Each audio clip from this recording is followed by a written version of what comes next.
All things prospered with me in my college life. I had a sunny room commanding a fine prospect, and Uncle Jacob's parting liberality enabled me to furnish it commodiously. I bought the furniture of a departing senior at a reduced price, and felt quite the spirit of a householder in my possessions. I was well prepared on my studies and did not find my tasks difficult. My stock of interior garnishment included several French lithographs, for the most part of female heads, looking up, with very dark bright eyes, or looking down, with very long dark eyelashes. These heads of dream women are, after all, not to be laughed at. They show the yearning for womanly influences and womanly society which follows the young man in his enforced monastic seclusion from all family life and family atmosphere. These little fanciful French lithographs, generally, are chosen for quite other than artistic reasons. If we search into it, we shall find that one is selected because it is like Sister Nell, and another puts one in mind of Bessie, and then again, there is another like a girl I used to know. Now and then one of them has such a piquant, provoking air of individuality, that one is sure it must have been sketched from nature. Some teasing, coaxing, don't care what you think sort of a sprite, must have wreathed poppies and blue cornflowers just so in her hair, and looked gay defiance at the artist who drew it. There was just such a saucy, spirited gypsy over my mantelpiece, who seemed to defy me to find her if I searched the world over, with whom I held sometimes airy colloquies. Not in the least was she like my dream wife, but I liked her for all that, and thought I would give something to know what she would have to say to me, just for the curiosity of the thing. The college was in a little village, and there was no particular amity between the townspeople and the students. I believe it is the understanding in such cases, that college students are to be regarded and treated as a tribe of Bedouin Arabs, whose hand is against every man, and they in their turn are not backward to make good the character. Public opinion shuts them up together. They are a state within a state, with a public sentiment, laws, manners, and modes of thinking of their own. It is a state, too, without women. When we think of this, and remember that all this experience is gone through in the most gaseous and yeasty period of human existence, we no longer wonder that there are college rows and scrapes, that all sort of grotesque capers become hereditary and traditional, that an apple cart occasionally appears on top of one of the steeples, that cannonballs are rolled surreptitiously down the college stairs, and that tutors' doors are mysteriously found locked at recitation hours. One simply wonders that the roof is not blown off, and the windows out, by the combined excitability of so many fermenting natures. There is a tendency now in society to open the college course equally to women, to continue through college life that interaction of the comparative influence of the sexes which is begun in the family. To a certain extent this experiment has been always favorably tried in the New England rural academies, where young men are fitted for college in the same classes and studies with women. In these time-honored institutions, young women have kept step with young men in the daily pursuit of science, not only without disorder or unseemly scandal, but with manifestly more quietness and refinement of manner than obtains in institutions where female association ceases altogether. The presence of a couple of dozen of well-bred ladies in the lecture and recitation rooms of a college would probably be a preventive of many of the unseemly and clumsy jokes wherewith it has been customary to diversify the parts of science, to the affliction of the souls of professors. But for us boys, there was no gospel of womanhood except what was to be got from the letters of mothers and sisters, and such imperfect and flitting acquaintance as we could pick up in the streets with the girls of the village. Now though there might be profit, could young men and women see each other daily under the responsibility of serious business, keeping step with one another in higher studies, yet it by no means follows that this kind of flitting glimpse-like acquaintance, formed merely in the exchange of a few outside superficialities, can have any particularly good effect. No element of true worthy friendship, of sober appreciation, or manly or womanly good sense, generally enters into these girl and boy flirtations, which are the only substitute for family association during the barren years of student life. The students were not often invited into families, and those who gained a character as ladies' men were not favorably looked upon by our elders. Now and then, by rare and exceptional good luck, a college student is made at home in some good family, where there is a nice kind mother and the wholesome atmosphere of human life, or he forms the acquaintance of some woman, older and wiser than himself, who can talk with him on all the multitude of topics his college studies suggest. But such cases are only exceptions. In general, there is no choice between flirtation and monastic isolation. For my part, I posed myself on the exemplary platform, and remembering my Uncle Jacob's advice, contemplated life with the grim rigidity of a philosopher. I was going to have no trifling, and surveyed the girls at church, on Sunday, with a distant and severe air, as gay creatures of an hour, who could hold no place in my serious meditations. Plato or Aristotle, in person, could not have contemplated life and society from a more serene height of composure.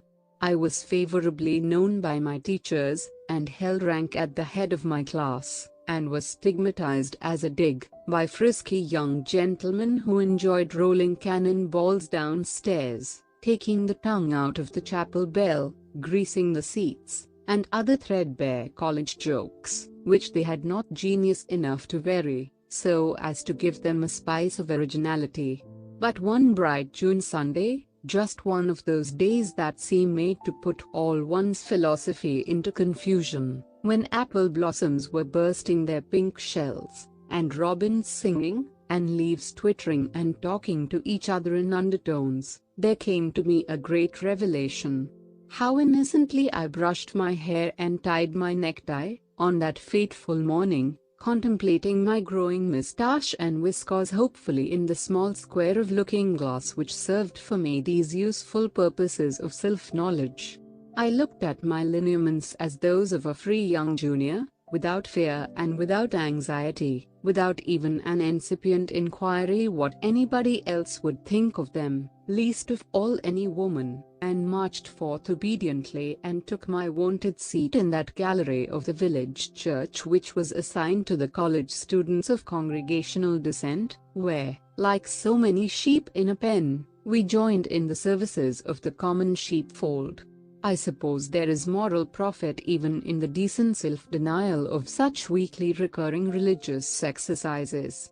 To be forced to a certain period of silence, order, quiet, and to have therein a possibility and a suggestion of communion with a higher power, and an outlook into immortality, is something not to be undervalued in education, and justifies the stringency with which our New England colleges preserve and guard this part of their regime. But it was to be confessed in our case, that the number who really seemed to have any spiritual participation or sympathy in the great purposes of the exercises, was not a majority. A general, dull decency of demeanor was the most frequent attainment, and such small recreations were in vogue as could be pursued without drawing the attention of the monitors. There was some telegraphy of eyes between the girls of the village and some of the more society-loving fellows, who had cultivated intimacies in that quarter. There were some novels, stealthily introduced and artfully concealed and read by the owner, while his head, resting on the seat before him, seemed bowed in devotion, and some artistic exercises in sketching caricatures on the part of others. For my own part, having been trained religiously, I gave strict outward and decorous attention, but the fact was that my mind generally sailed off on some cloud of fancy, and wandered through dreamland, so that not a word of anything present reached my ear. This habit of reverie and castle building, repressed all the week by the severe necessity of definite tasks, came upon me Sundays as Bunyan describes the hot, sleepy atmosphere of the enchanted ground. Our pastor was a good man, who wrote a kind of smooth, elegant, unexceptionable English, whose measured cadences and easy flow were, to use the scripture language, as a very lovely song of one that hath a pleasant voice, and can play sweetly upon an instrument. I heard him as one hears murmurs and voices through one's sleep, while my spirit went everywhere under the sun. I travelled in foreign lands, I saw pictures, cathedrals, I had thrilling adventures and hairbreadth escapes, formed strange and exciting acquaintances, in short, was the hero of a romance, whose scenes changed as airily and easily as the sunset clouds of evening. So really and so vividly did this supposititious life excite me that I have actually found myself with tears in my eyes through the pathos of these unsubstantial visions. It was in one of the lulling pauses of such a romance, while I yet heard the voice of our good pastor proving that selfishness was the essence of moral evil, that I lifted up my eyes, and became for the first time conscious of a new face, in the third pew of the broad aisle below me. It was a new one that certainly had never been there before, and was altogether just the face to enter into the most ethereal perceptions of my visionary life. I started with a sort of awakening thrill, such, perhaps, as Adam had when he woke from his sleep and saw his Eve. There, to be sure, was the face of my dream wife, incarnate and visible. That face, so refined, so spiritual, so pure. A baptized, Christianized Greek face. A cross between Venus and the Virgin Mary. The outlines were purely, severely classical, such as I have since seen in the Psyche of the Naples Gallery, but the large, tremulous, pathetic eyes redeemed them from statuesque coldness. They were eyes that thought, that looked deep into life, death, and eternity. So I said to myself as I gazed down on her, and held my breath with a kind of religious awe. The vision was all in white, as such visions must be, and the gauzy crape bonnet with its flowers upon her head, dissolved under my eyes into a sort of sacred aureole, such as surrounds the heads of saints. I saw her, and only her, through the remaining hour of church. I studied every movement.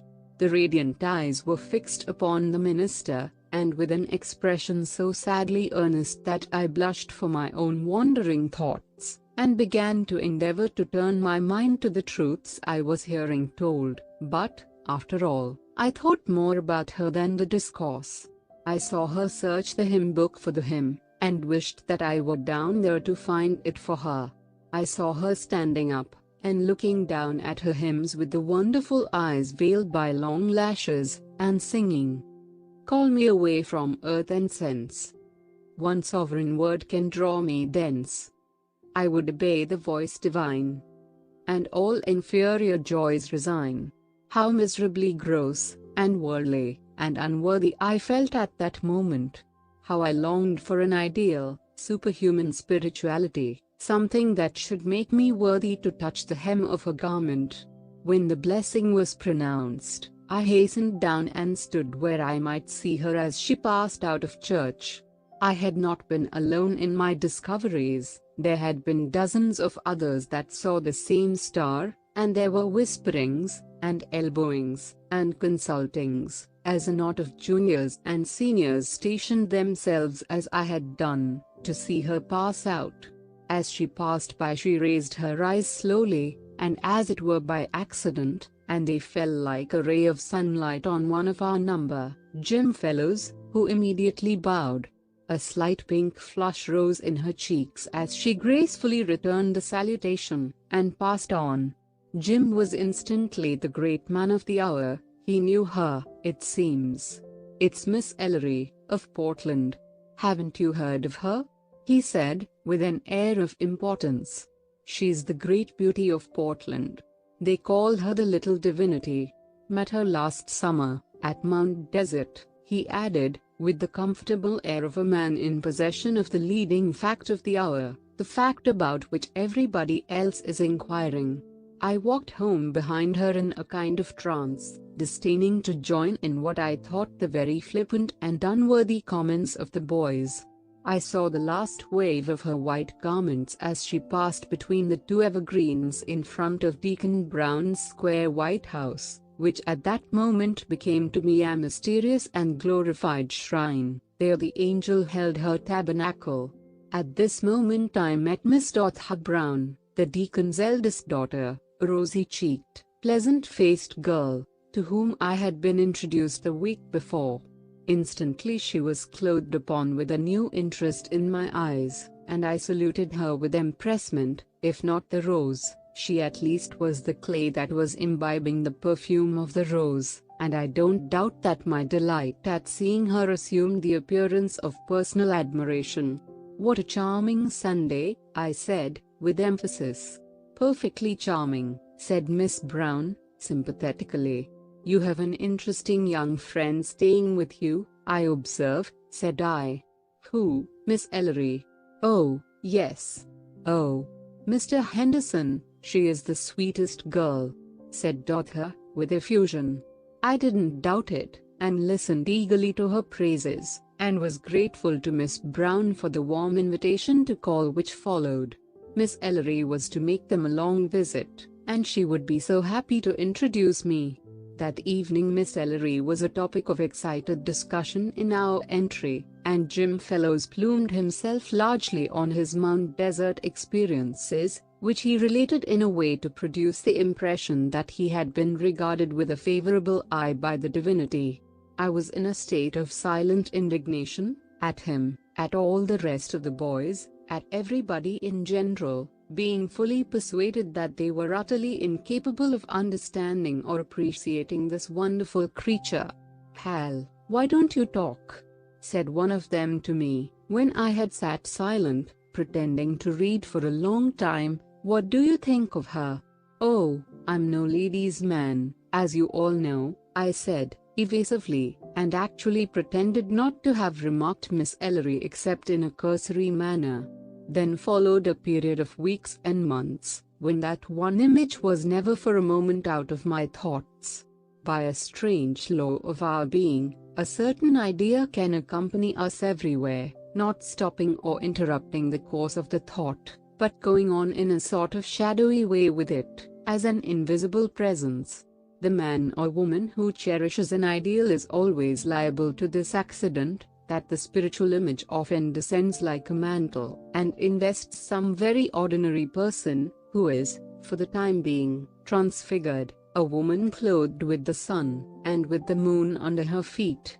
It is not what there is in the person, but what there is in us, that gives this passage in life its critical power.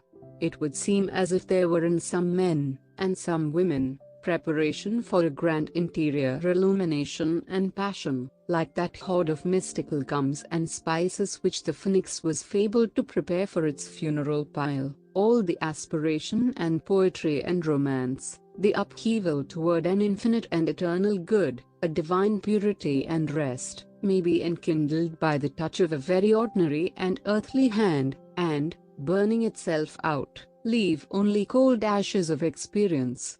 Miss Ellery was a well-bred young lady, of decorous and proper demeanor, of careful religious education, of no particular strength either of mind or emotion, good-tempered, and with an instinctive approbativeness that made her desirous to please everybody, which created for her the reputation that Miss Brown expressed in calling her a sweet girl.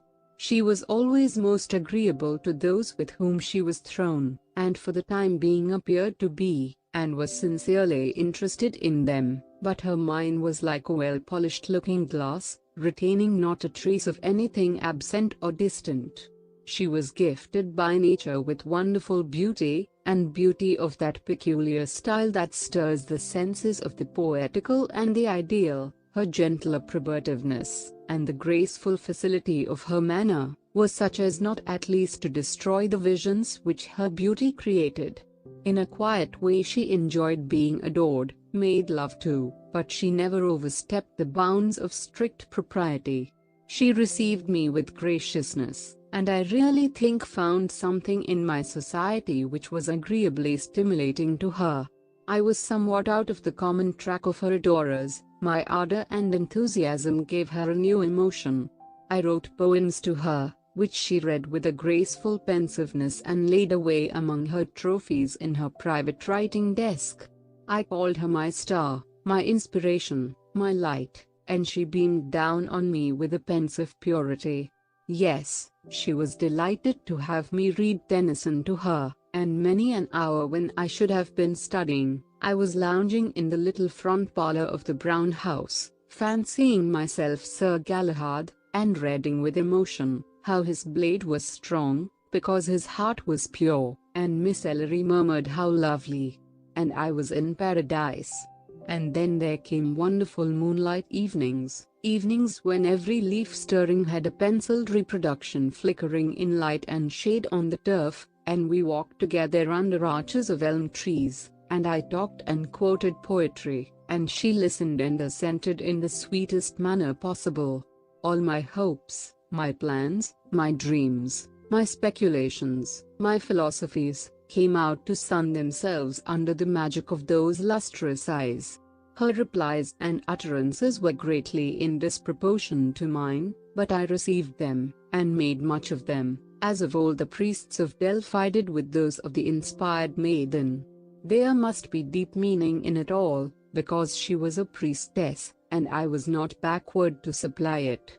I have often endeavored to analyze the sources of the illusion cast over men by such characters as that of Miss Ellery. In their case, the instinctive action of approbativeness assumes the semblance of human sympathy, and brings them for the time being into the life sphere, and under the influence of any person whom they wished to please, so that they with a temporary sincerity reflect back the ideas and feelings of others. There is just the same elusive sort of charm in this reflection of our own thoughts and emotions from another mind, as there is in the reflection of objects in a placid lake. There is no warmth and no reality to it, and yet, for the time being, it is often the most entrancing thing in the world, and gives back to you the glow of your own heart, the fervor of your imagination, and even every little flower of fancy, and twig of feeling, with the wonderful faithfulness of reproduction. It is not real sympathy, because, like the image in the lake, it is only there when you are present, and when you are away, reflects with equal facility the next comer. But men always have been, and to the end of time always will be, fascinated by such women, and will suppose this mere reflecting power of a highly polished surface to be the sympathetic response for which the heart longs. So I had no doubt that Miss Ellery was a woman of all sorts of high literary tastes and moral heroisms, for there was nothing so high or so deep in the aspirations of poets or sages in my readings to her, that could not be reflected and glorified in those wonderful eyes. Neither are such women hypocrites, as they are often called. What they give back to you is for the time being a sincere reflection, and if there is no depth to it, if it passes away with the passing hour, it is simply because their natures, smooth, shallow, and cold, have no deeper power of retention. The fault lies in expecting more of a thing than there is in its nature, a fault we shall more or less all go on committing till the great curtain falls.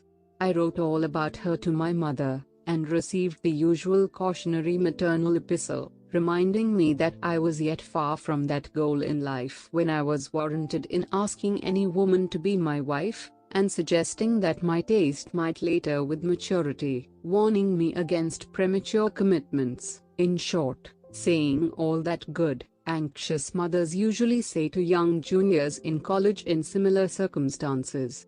In reply, I told my mother that I had found a woman worthy the devotion of a life, a woman who would be inspiration and motive and reward. I extolled her purity and saintliness. I told my mother that she was forming and leading me to all that was holy and noble. In short, I meant to win her, though the 7 labors of Hercules were to be performed 7 times over to reach her. Now the fact is, my mother might have saved herself her anxiety. Miss Ellery was perfectly willing to be my guiding star, my inspiration, my light, within reasonable limits, while making a visit in an otherwise rather dull town. She liked to be read to, she liked the consciousness of being incessantly admired, and would have made a very good image for some church of the perpetual adoration, but after all, Miss Ellery was as incapable of forming an ineligible engagement of marriage with a poor college student as the most sensible and collected of Walter Scott's heroines. Looking back upon this part of my life, I can pity myself with as quiet and dispassionate a perception as if I were a third person. The illusion, for the time being, was so real, the feelings called up by it so honest and earnest and sacred, and supposing there had been a tangible reality to it, what might not such a woman have made of me, or of any man? And suppose it pleased God to send forth an army of such women, as I thought her to be, among the lost children of men, women armed not only with the outward and visible sign of beauty, but with that inward and spiritual grace which beauty typifies, one might believe that the golden age would soon be back upon us. Miss Ellery adroitly avoided all occasions of any critical commitment on my part or on hers. Women soon learn a vast amount of tact and diplomacy on that subject, but she gave me to understand that I was peculiarly congenial to her, and encouraged the outflow of all my romance with the gentlest atmosphere of indulgence. To be sure, I was not the only one whom she thus held with bonds of golden gossamer. She reigned a queen, and had a court at her feet, and the Deacon's Square, white, prosaic house bristled with the activity and vivacity of Miss Ellery's adorers. Among them, Will Marshall was especially distinguished. Will was a senior, immensely rich, good-natured as the longest summer day is long, but so idle and utterly incapable of culture that only the liberality of the extra sum paid to a professor who held him in guardianship secured his stay in college classes. It has been my observation that money will secure a great variety of things in this lower world, and among others, will carry a very stupid fellow through college. Will was a sort of favorite with us all. His good nature was without limit, and he scattered his money with a free hand, and so we generally spoke of him as poor Will, a nice fellow, if he couldn't write a decent note, and blundered through all his recitations. Will laid himself, so to speak, at Miss Ellery's feet. He was flush of bouquets and confectionery. He caused the village livery stable to import forthwith a turnout worthy to be a car of Venus herself. I saw all this, but it never entered my head that Miss Ellery would cast a moment's thought other than those of the gentlest womanly compassion on poor Will Marshall. The time of the summer vacation drew nigh, and with the close of the term closed the vision of my idyllic experiences with Miss Ellery.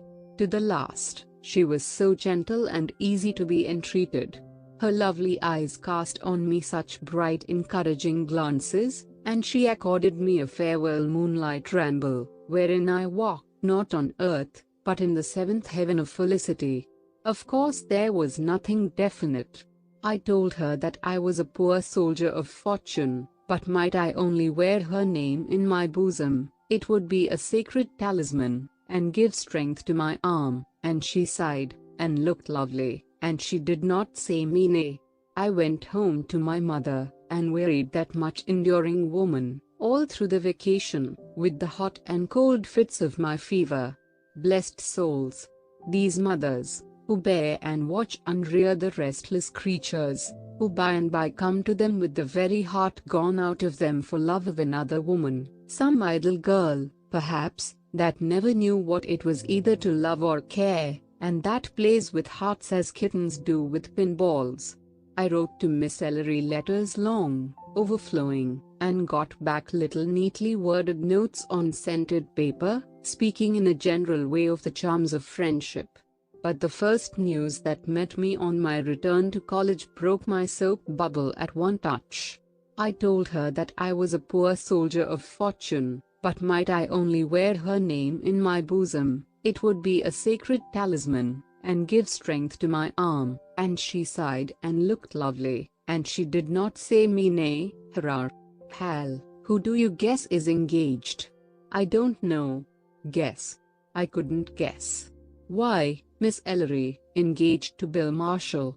Anushka, in the Arabian Tale, could not have been more astonished when his basket of glassware fell in glittering nothingness. I stood stupid with astonishment. She engaged to Will Marshall. Why, boys, he's a fool. But you see he's rich. Oh, it's all arranged. They are to be married next month, and go to Europe for their wedding tour, said Jim Fellows. And so my idol fell from its pedestal, and my first dream dissolved.